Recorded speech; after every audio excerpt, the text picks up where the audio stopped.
Kung gusto nyo ng masarap na luto sa gabi at hindi makati, pero simple lang ang sangkap, panoorin nyo itong aking video hanggang dulo. Meron ako ditong pinatuyong gabi, binilan ko lang ito ng isang araw. Meron din ako ditong sili, linagyan ko ng asin para mas mabilis madurog. Isa ito sa magpapasarap sa ating laing.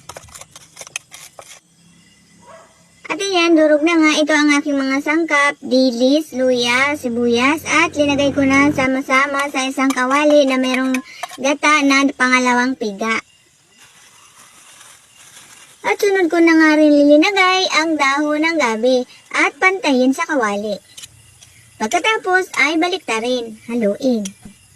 Kapag nga pala kayo nagluluto ng laing, ay huwag kayo halo ng halo sa inyong linulutong laing. Kasi may tendency na kumati ang inyong mga laing.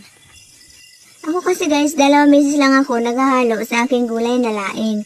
Ang unang paghalo ko ay ang pagbaliktad ng gulay para mahalo sa kanyang mga sangkap. At ang pangalawang halo ko naman dito ay ang paglagay ko na ng unang pigang gata. At ayan na nga guys, natuyo na. Ilalagay ko na dito ang unang pigang gata.